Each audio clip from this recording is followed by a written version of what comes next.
semana, con las elecciones municipales, autonómicas y europeas en el horizonte, concretamente en mayo del año que viene, de 2019, empiezan a confirmarse los candidatos. Hoy está con nosotros el presidente de Chunta Aragonesista y el ya candidato a la presidencia del Gobierno de Aragón por esta formación, José Luis Soro. Buenos días. Muy buenos días. Ya es candidato, lo supimos hace unos días, también Carmelo Asensio lo es al Ayuntamiento de Zaragoza. Ahora, lo vimos ya en las últimas elecciones, con esa izquierda tan fragmentada, dice usted que llega por coherencia y con ganas de que Chunta sea determinante en la formación de una mayoría de izquierdas progresista, pero con toda esa fragmentación que hay ahora es un poco difícil poner a tantos partidos de acuerdo, ¿no?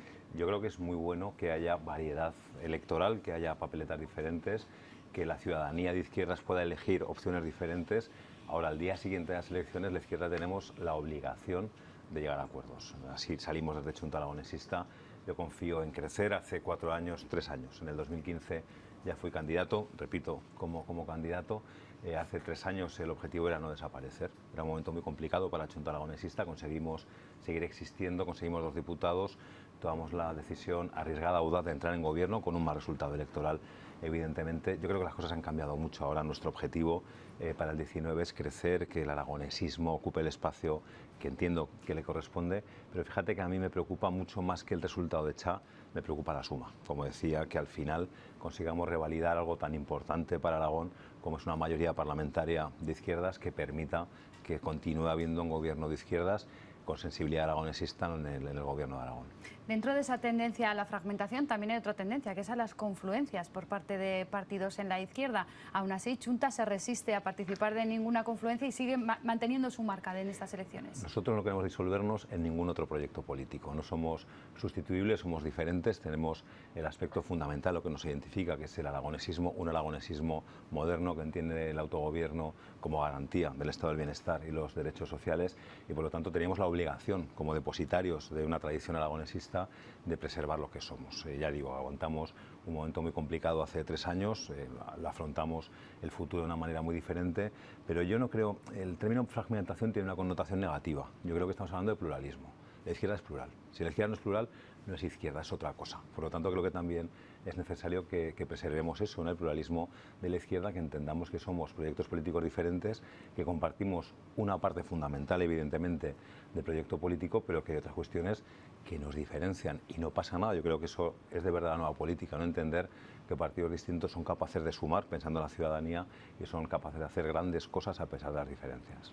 Es por segunda vez candidato, lo decía usted ahora mismo, pero es la primera vez que es candidato ya con experiencia de gobierno, porque Javier Lambán quiso contar con ustedes, a pesar de los únicos 2 diputados que además decía usted, quiso contar para el gobierno. ¿Qué balance hace de estos 3 años de legislatura? La verdad es que para mí, claro, ser el primer aragonesista que está en el Gobierno de Aragón fue un honor inmenso y era un gran reto. Yo no tenía experiencia de gobierno, evidentemente he estudiado mucho estos 3 años. Yo creo que hay que partir de la humildad, ¿no? De que tienes que aprender mucho. Hemos aprendido mucho, todo mi equipo y yo, ¿no? Este es un trabajo coral. Yo pongo la cara, ahora mismo soy quien habla, pero estoy representando a un equipo muy amplio y la valoración es muy positiva. Partíamos de un punto de arranque muy complicado. La legislatura anterior, la legislatura del PP-PAR, había sido una legislatura que había desguazado el estado del bienestar, que Aragón se había doblegado frente al gobierno central. Partíamos de una situación muy complicada y conseguimos, con mucho esfuerzo, revertir la situación, volver a recuperar los servicios públicos, el compromiso con la sanidad pública, con la escuela pública, con los servicios sociales, con las políticas sociales de vivienda que gestionamos desde el departamento. Yo siempre he dicho que no entramos en el gobierno desde Chunta Aragonesista para llevar una parcela de poder, no. Entrábamos para la corresponsabilidad global de toda la acción de gobierno y estoy muy satisfecho, ¿no? Yo creo que Aragón está mucho mejor hoy de lo que estaba hace 3 años gracias a ese trabajo que hemos hecho Partido Socialista y Chunta Aragonesista, desde la lealtad, desde el respeto, también, como hablaba antes, de la diferencia, y entendiendo que el compromiso, el pacto no es entre Partido Socialista y Chunta Aragonesista, que es de nosotros 2 con la ciudadanía. Como consejero de vertebración territorial, movilidad y vivienda, ¿cuál es, si tuviera que elegir el proyecto con el que se queda de esta legislatura, el que más ilusión le ha hecho? ¿Quizá ese empujón a la reapertura del Canfranc? Sin duda, poder participar en la recuperación de Canfranc es un sueño. Yo saber que en este momento, ahora mismo en Canfranc, se está haciendo obra ferroviaria, que ya están las traviesas, que ya se está trabajando en la nueva estación, en la nueva playa de Vías, que estamos ya trabajando también en la recuperación de un edificio de las cocheras francesas como centro de interpretación y acogida del Camino de Santiago, que empezaremos pronto las obras también de rehabilitación de la Estación Internacional, pues es muy emocionante. Yo creo que es de lo mejor que te puede pasar, ¿no? Participar en la recuperación de ese icono que es Canfranc, que nace en Valencia. Yo lo digo siempre que desde el punto de vista logístico no podemos entender las líneas ferroviarias como líneas, son zonas, y por lo tanto cuando hablamos de Canfranc hablamos del Cantábrico Mediterráneo, hablamos de que vengan mercancías desde el puerto de Valencia, pasando Teruel, Zaragoza y que lleguen a Europa a través de Canfranc. Sin duda Canfranc es el icono, sin duda, pero yo estoy muy satisfecho del trabajo que hemos hecho en materia de despoblación, con el Fondo de Cohesión Territorial, por ejemplo, que estamos ya tramitando las solicitudes con muchísimo interés por parte de ayuntamientos y comarcas. Estoy muy orgulloso del trabajo que hemos hecho en políticas sociales de vivienda. Jamás en Aragón, jamás se había tenido esta sensibilidad con las políticas sociales de vivienda, nunca se había entendido de esta manera la vivienda como un derecho fundamental previo al ejercicio del resto de derechos y nos habíamos implicado de esta manera con la vivienda. En el turismo estamos haciendo grandes cosas, estoy muy satisfecho del conjunto del trabajo del departamento y tenemos muchos retos por delante que no terminaremos en estos 8 meses. Tendremos que seguir, evidentemente, la próxima legislatura. Le preguntaba por el mejor momento, por si se tenía que quedar con un proyecto, cuál elegiría, pero también le voy a preguntar por la situación más difícil. Quizá la última, en esas tensiones que han podido ver dentro del Gobierno, está este momento, el que vamos a ver ahora. Es el momento en el que Javier Lambán se reunía con Susana Gaspar y el resto de miembros de Ciudadanos para acordar una reforma del impuesto de sucesiones. Yo creo que no es el peor momento, es el único momento malo. Yo creo que es evidente. ¿Solo ha habido uno entonces? Yo creo que a este nivel, evidentemente. Yo creo que cuando para hablar de una fricción entre los socios hay que recurrir siempre a lo mismo es porque el resto ha funcionado. Claro que hay discrepancias. Sería infantil, pueril plantear que en una relación tan intensa, tan compleja como es la relación de gobierno, no se generan tensiones. Claro que se generan y cada vez que hay que negociar un presupuesto se generan y tenemos discrepancias en materia hidráulica que son absolutamente conocidas o la visión territorial del Estado. Claro que hay discrepancias. En el tema del impuesto de sucesiones, pues al final desde Junta Aragonista fuimos coherentes. Asumimos el error que cometió el PSOE de pactar con Ciudadanos sin contar con nosotros. Después de una negociación intensa tomamos la decisión de apoyar el proyecto de ley, anunciando que había una parte que era clave, el mínimo exento, que no íbamos a apoyar. A partir de entonces también se sumó el Partido Popular al acuerdo, llegamos a acuerdos que después se modificaron y fuimos coherentes y los diputados de Junta Aragonista votaron en contra del proyecto de ley de reforma del impuesto de sucesiones y no se ha roto el gobierno. Simplemente creo que tenemos que aprender, creo que hemos aprendido, de que tenemos que seguir trabajando como hasta ahora con el Partido Socialista, desde la lealtad mutua, desde el respeto y entendiendo, ¿no?, que muy por encima de los partidos está la obligación, ¿no?, con la ciudadanía. Hablábamos hace un momento de la fragmentación de la izquierda. Precisamente hoy en las Cortes se votan las propuestas de resolución al debate sobre el estado de la comunidad y una formación de izquierdas, que es Podemos, va a pedir su reprobación como consejero, en este caso en materia de vivienda, por, dicen, no presentar la ley de vivienda a tiempo esta legislatura. Yo creo que es bastante incoherente, aunque Podemos nos tiene acostumbrados a este tipo de cosas, después del discurso que hizo Nacho Escartín en el debate del estado de la comunidad, que parecía el 10º consejero del gobierno, que se dedicó a loar lo bien que lo hemos hecho en el gobierno, que después reprueben a la tercera parte de los consejeros y consejeras. Yo creo que es incoherente, en todo caso. La ley de vivienda es cierto que era uno de los proyectos fundamentales en materia de vivienda. La urgencia la habíamos resuelto ya con un decreto ley al principio de la legislatura, las cuestiones más claves. Queríamos una ley de vivienda que perdure en el tiempo, con un amplísimo proceso participativo. Fuimos muy optimistas con los plazos, pensábamos que en el verano estaría.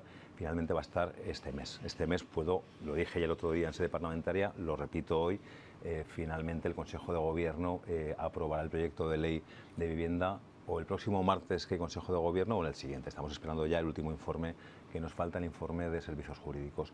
Reprobar a un consejero por tardar 45 días en presentar un proyecto de ley cuando ya está todo lo que hemos hecho en vivienda, 9 millones para rehabilitación, 12 millones para rehabilitación, 9 millones de ayudas al alquiler, el doble que en el 2015, pues me parece poco serio. También se me reprueba por otro motivo, y es que Podemos a veces niega la realidad, se empeñan en defender una realidad paralela. Hubo un debate en las Cortes sobre la supuesta burbuja del alquiler. Yo negué que en Aragón haya una burbuja del alquiler, pero lo negué porque hay datos objetivos, incontestables, que son el depósito de fianzas de alquiler en el Gobierno de Aragón. Tenemos todos los datos de todos los alquileres desde el año 96. Atendiendo a esos datos, no puede afirmarse que haya una burbuja. Están creciendo, es cierto, los precios del alquiler, no estamos todavía en los niveles de 2007, en los niveles precrisis, pero no hay una burbuja. También se me reprueba por eso. De todas formas, hay una reprobación de Podemos, como dices, en un par de horas se votarán las propuestas de resolución, ya veremos si finalmente soy reprobado o no. No es agradable, evidentemente no es agradable, no solo por mí. A mí esto me va en el sueldo y en el compromiso como consejero, ¿no? Yo estas cosas las siento sobre todo por el personal que se está dejando la piel en materia de vivienda, y cuando hay un desahucio, el lunes tenemos uno, la directora general al frente y todo el equipo de la Dirección General de Vivienda y Rehabilitación se dejan la piel literalmente. Por eso digo que, pues claro que es muy desagradable, insisto, no por lo mío, yo entiendo a la oposición, las elecciones están cerca, hay que hacer campaña, ya está. Pero por el equipo que está trabajando tan duro, pues es desagradable. De una ley que se va a aprobar, dice, en cuestión de días, a una ley que ya se aprobó y que también suscitó polémica en su momento, que fue la Ley de Derechos Históricos. El Partido Popular ha anunciado que el próximo lunes la va a recurrir ante el Tribunal Constitucional porque cree que hay varios artículos que sobrepasan los límites de la Constitución. Y era muy bien, para eso está el Tribunal Constitucional. Quiero decir, los debates genéricos son muy peligrosos. Las leyes no se recurren al Tribunal Constitucional, se recurren preceptos concretos, cuestiones específicas de las leyes. Lo que pasa es que aquí se está intoxicando muchísimo el debate. Como digo, me parece muy bien que la recurran. Yo creo que es que están llenos de prejuicios propios de un partido absolutamente centralista que nos ha modernizado, siguen anclados en los 70, ¿no? Entonces no comprenden cuál es la estructura territorial del Estado. Yo tengo muchas ganas de ver cuáles son los motivos y los aspectos concretos de la ley que son objeto de recurso al Tribunal Constitucional, porque, por ejemplo, leo que uno de los motivos es que la ley declara a Aragón nacionalidad histórica. Oiga, no, eso lo dice el Estatuto. Lo dice el Estatuto, que es una ley aprobada por las Cortes Generales. Es que la ley dice que Aragón es una comunidad foral. Claro, es que tenemos un Código de Derecho Foral llamado así. Es que en 1707, cuando Aragón desaparece como sujeto político, lo que conservamos siempre ha sido nuestro derecho civil, nuestro derecho foral. Jamás lo hemos perdido. Claro que somos una comunidad foral. Es que la ley dice que los derechos históricos son anteriores a la Constitución. Claro, cuando la Constitución en la adicional primera dice que ampara y respeta los derechos históricos de los territorios forales, solo 3 comunidades autónomas tienen los derechos históricos en su estatuto, Navarra, País Vasco y Aragón. Pues por una cuestión de lógica son anteriores, no superiores, anteriores. Yo no entiendo cómo parece mal que la ley regule el pacto, esa tradición foral aragonesa del valor del pacto. No entiendo cómo parece mal que la ley diga que Aragón tiene derecho al mismo nivel de autogobierno que cualquier otra comunidad autónoma. Es que de primera y de segunda, es que el Partido Popular piensa que somos inferiores a Navarra, el País Vasco o Cataluña. Yo desde luego no. Y luego, sobre todo, es una ley que lo que hace es pensar en el futuro. Es una ley que parte del convencimiento de que el autogobierno es garantía del estado del bienestar y que no podemos retroceder ni un milímetro en el autogobierno porque eso supondría retroceder metros en el estado del bienestar. Y se intenta intoxicar y mezclar con la situación de Cataluña, evidentemente. Yo invito a que se lea la ley con naturalidad, con tranquilidad, que se vaya al BOA y se lea la ley. La ley, por ejemplo, dice expresamente, con esta cuestión de que rompemos España, la ley lo que dice expresamente es que una parte de los efectos de los derechos históricos es la reafirmación del pueblo aragonés, de su identidad jurídica, política, institucional, y dice literalmente sin perjuicio de su integración y participación en el Estado español y la Unión Europea. Por lo tanto, es mentira que sea una ley que pretenda la independencia de Aragón. En todo caso, más allá del debate político, de la polvareda, de la intoxicación de la opinión pública por parte de algunos, el Tribunal Constitucional dirá.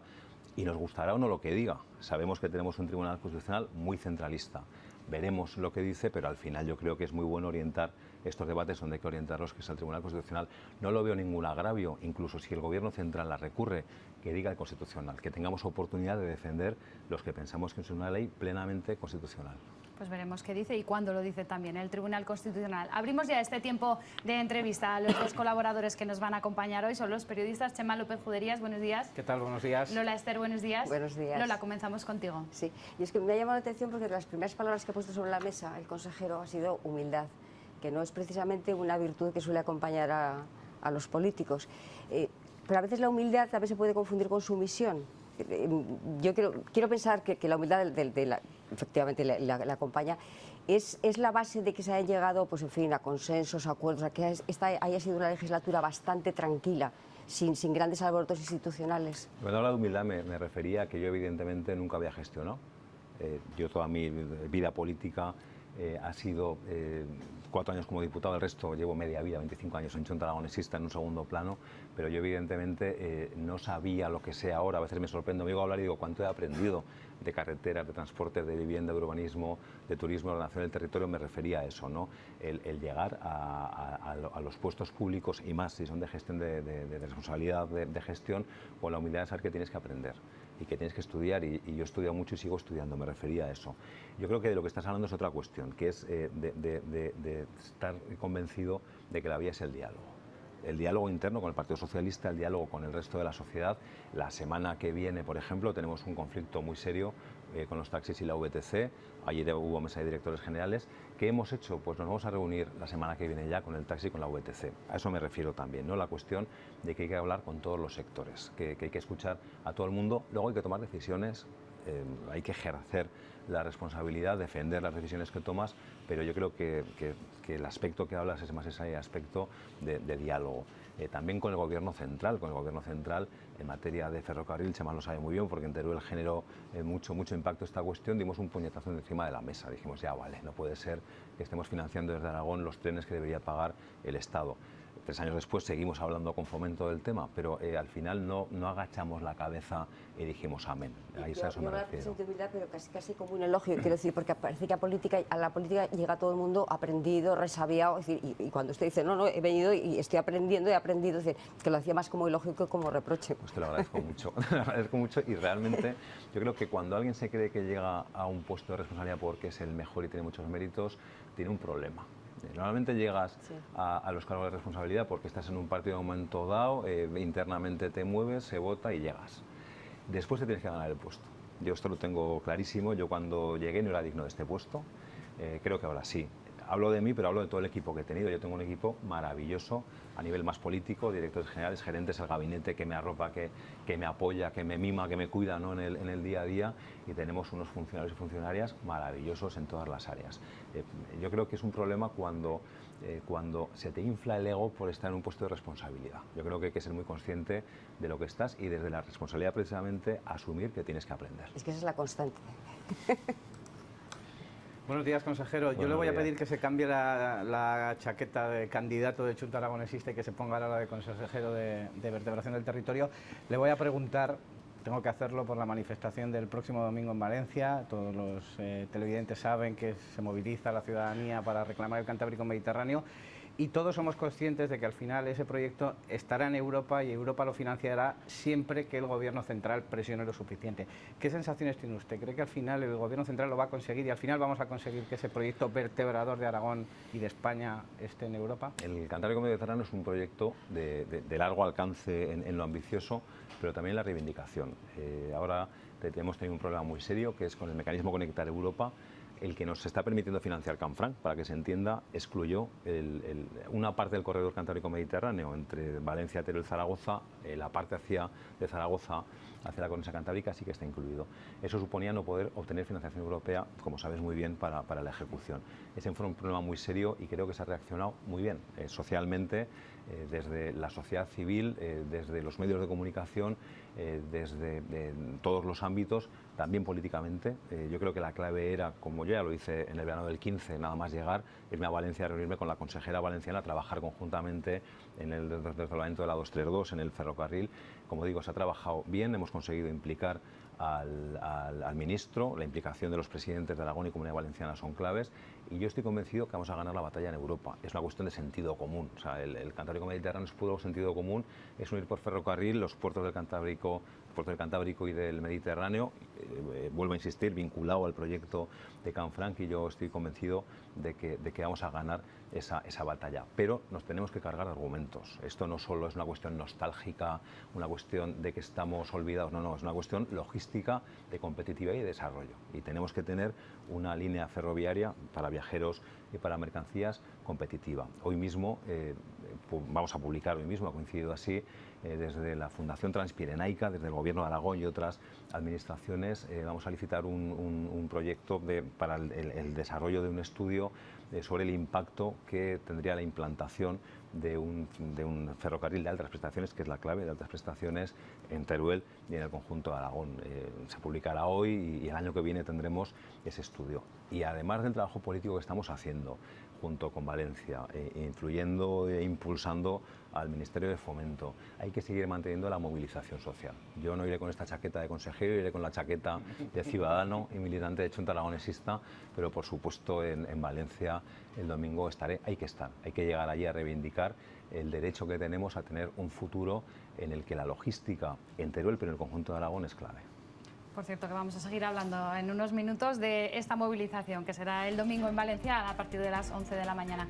José Luis Oro, muchas gracias por acompañarnos esta mañana. Le dejamos ya porque se va de viaje hacia la zona de Añisclo. Vamos a visitar una obra que estamos haciendo impresionante en el Cañón de Añisclo. Sí. Gracias por acompañarnos esta mañana. Muchas gracias.